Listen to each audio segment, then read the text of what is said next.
Hey guys, Michael from Copper vs Glass, and I've been using the Galaxy S22 Plus for around 4 weeks now, and I think that's plenty of time to give you guys my full in-depth review. Now I've actually already done 4 videos on this particular device. I've done a full unboxing and my first impressions, I've done a gaming video all about the performance of the S22 when it comes to high quality games, I've got gameplay and benchmarks and it's all going to be linked down below. I've also done a full video on the Good Lock application, which in my opinion is one of the go-to apps for a Samsung device, and I also went over my favourite cases for the S22 line of devices. So, safe to say I've put this phone through its paces over the last 4 weeks, but what about all the other stuff? What about the camera quality? What about the battery life? And just in general using the device day to day? Well, that's what the full review's for. So, let's take a look. And starting off with the design, I went for the S22 Plus in Phantom Black. Now there are another 7 colours to choose from and there's 8 in total, 4 being online exclusives and then 4 being anywhere in retail. And I have to say I'm very happy with my choice, the matte black looks incredible and just in general the phone itself feels very nice in the hand. You have an aluminium frame that goes all around the entire device and it's sandwiched between 2 pieces of Gorilla Glass Victus for the screen on the front and a very nice satin finish on the back. Now for me, the aluminium finish on the Phantom Black version did have a slight purple tint to it, but overall it feels extremely nice to hold. For me, it's the most iPhone feeling Android device out there, and what I mean by that is it basically calls back to the jewel-like feeling of an Apple device. It feels like a piece of jewellery, and also coming from something like the Pixel 5 with its mainly plastic build, this one has a lot more heft to it. Yes, it's a little bit heavier, but it definitely feels like a solid device overall. Now, does the camera housing stick out a little bit more than I would like? Well, yes, but a case would definitely solve that. However, if you're not necessarily a fan of cases, just be careful because the camera housing can be a little bit sharp around the edges. Now, while that's not necessarily a downside, one of the negatives that I have found is the fingerprint magnet that is that aluminium frame. I would really like to see the same matte finish that we have on the back of the device go all the way around the device itself. However, if you do have a quick cloth, you can polish it away and it's not really too much of an issue, but it will definitely pick up fingerprints over time and it will also get some scratches on there as well due to the aluminium finish. Now going around the device, on the top you only have the microphone hole. On the right hand side you do have volume up and down and the power button, which are satisfyingly clicky. On the bottom you do also have another microphone, the USB Type-C port and also where the SIM card goes, and you've got your bottom firing speaker. The left hand side is completely blank and that speaker that I mentioned on the bottom also pairs up with the earpiece to create the stereo sound. To round off the design, the phone is also IP68 water and dust resistance, so it's definitely going to hold up well in the rain and also if you're going to drop it in any water. You're not really going to have too many problems. So overall for me, the design of the S22 is actually world class. And speaking of world class, let's move on to the display. Now Samsung has finally made it where all of the bezels, top, bottom, left and right are exactly the same size, and you have a really nice screen to body ratio of just under 90%. So up front it's pretty much all screen apart from the cutout at the top for the front facing camera. Now the screen itself is going to come in at 6.6 inches, 1080 by 2340 pixels, giving a PPI of 393. Now the screen also houses the in-screen fingerprint sensor, which I actually found super quick and also very reliable. Now of course it's going to be an amazing AMOLED panel from Samsung featuring HDR10 Plus, up to 120Hz refresh rate, and it peaks out at 1750 nits. This screen is extremely bright in daylight. And this means that outdoor viewing for the S22 is completely fine. Even in direct sunlight I had no issues whatsoever, and of course then using it indoors you're not going to have any problems. However, one problem that I did come across was the brightness not necessarily going dim enough. Now there is a feature within the quick settings for an extra dim setting, however one thing that I would like is for the scale of the brightness to be slightly different. For me you had pretty much 75% of the bar was usable outdoors, and then you've only got 25% of it which is usable in daytime or indoors or at nighttime situations. So again, it was bright, but sometimes it was a little bit of a hindrance to get it as dim as I wanted to, especially at nighttime. Now, as well as the panel being super bright, it's also extremely vibrant and the colours have really high saturation. Now, not to the point of an older Samsung device, it's not necessarily oversaturated, they've just got a little bit of a pop to them while also still feeling quite natural. And of course then you've got that 120Hz refresh rate. Now it can go down as low as 10Hz for those more static images on screen, but once it's at a full 120Hz, it is incredible and makes the OS feel extremely fast. And the panel itself looks incredible. You've got those super deep blacks, those super vibrant whites, and just in general, no matter what I was doing, it looked super good. If I was watching a video, whether it was HDR or not, or whether it was high resolution or not, it just looked really, really nice. Also playing games and just in general moving around the OS, this is one of the, if not the best panels that I've ever used on any sort of device. I've recently upgraded to a gaming monitor at 144Hz and 1440p, and I do also have a 4K TV, and this panel is by far 10 times better than any current display that I've got in my home. And that's probably the same for you. What you're going to be watching this on, if you're using a mobile device, that's probably the best display that you currently own. And with the screen being 120Hz makes everything feel super fast. Do you know what else makes the phone feel fast? You got it, the internals. Now, my S22 being in Europe here in the UK, it is going to come with the Exynos 2200 4nm chipset. Now it's paired with the Eclipse 920 GPU alongside 8GB of RAM and 128GB of internal storage. And much like every smartphone these days, stuff gets taken away, and this year the microSD expansion card is taken off of all of these Samsung devices, so unfortunately you're stuck with whatever storage it is you're going to purchase, whether it's 128 or 256GB. And with all that power under the hood, you would expect this device to scream through everyday tasks and the most demanding games, and you'd be right. This is the fastest Android device that I have ever used. Now, while you may expect that because it's now 2022, so of course it's going to be faster than anything that came before it, what I mean by that is a combination of the software, screen, and also the internals. This thing speeds through every task that you want it to do.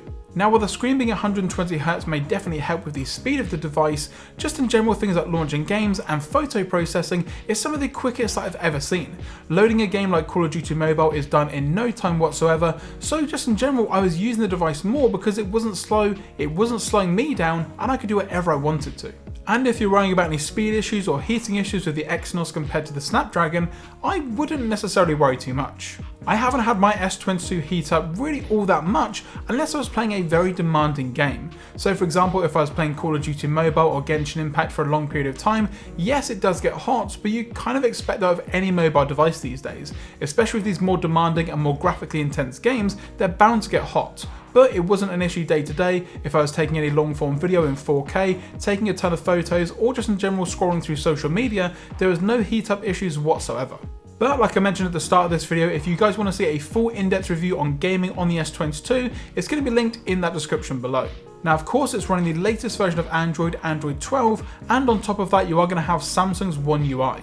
Now overall it's a very nice OS with some really neat features. I haven't actually used a Samsung device long term since the Galaxy Note 3, and it's definitely come a long way. It's also a lot lighter than I expected. There's not really too much bloatware. Yes, there are duplicate apps, because for me, I do use Google apps, so I've got the Google clog and then the Samsung clog, but you can easily hide those in the launcher, and there's not really any sort of extra bloatware. It didn't come with anything like Facebook installed or Candy Crush like you may have found with some older devices with TouchWiz, or even some of the older One UI devices. For me, it's only just behind or even on par with stock Android. So overall the user experience and just in general the speed of the device is extremely good, but now on to why a lot of you guys come here for reviews, and that of course is the camera. We have the main wide lens coming in at 50 megapixels, f1.8 and 23mm in terms of focal length. Next is the 3x telephoto with a 10 megapixel f2.4 70mm lens.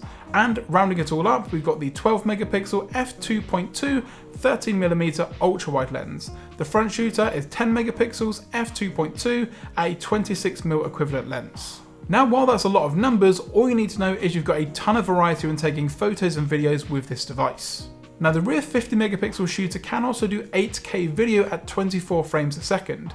Now while it may not be the most useful out there, it's really good for getting some really minute details, but the file sizes are pretty big. For me, I would much rather stick with 4K 60, and all three lenses around the back, the main, ultra wide and telephoto, all can do 4K 60 frames a second, or you can get down to 30 if you want to. Now the front camera can also shoot at 4K 60, which is really nice to see, especially on Android. With something like the newest Pixel device, for example, that still can't do 4K 60 on the front facing camera, which again iPhones have had for a pretty long time now. So it's good to see it here, and it looks really nice. So here we have a test of the 4K front facing 60 frames per second video that you can expect from the S22 Plus. Now I'm also using the built-in microphone, and for me it looks and sounds pretty good. It's not necessarily as good as what you're going to find on the iPhone 13 Pro line of devices, but it's probably one of the best, if not the best, front-facing cameras for an Android device. Now of course, being a Samsung device, you do have a ton of additional options within the camera app, and I will be doing a full in-depth review on this camera app, so leave a thumbs up down below if that's something you guys want to see, going over all of the features and all of the things in there that you can actually do. But for now, let's take a quick look at some photo and video examples from the S22 Plus.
Now of course, shooting tons of 4K video and taking a ton of photos can definitely eat through the battery life, so how's the battery life overall on the S22 Plus? Well, it features a 4500 mAh battery cell.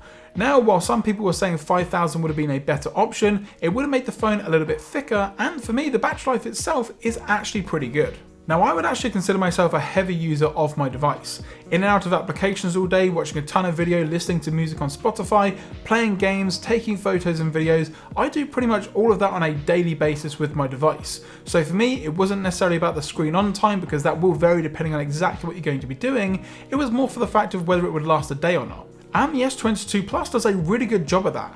Taking it off the charger around 6:30 AM and then plugging it back in around 11 PM, that for me is all day battery life, and I would consider it pretty good for flagship standards. Now it doesn't necessarily beat the iPhone 13 Pro Max in regards to the battery, but overall it done what I needed to, and it didn't die before the end of the day, which is really all I'm looking for in a smartphone. Now, could the charge times be quicker? Well, definitely. It tops out at 45 watts in regards to fast charging, if you can even call it that, and you've got around 15 watts of wireless charging, which again is on par with some other devices, but it could definitely be quicker.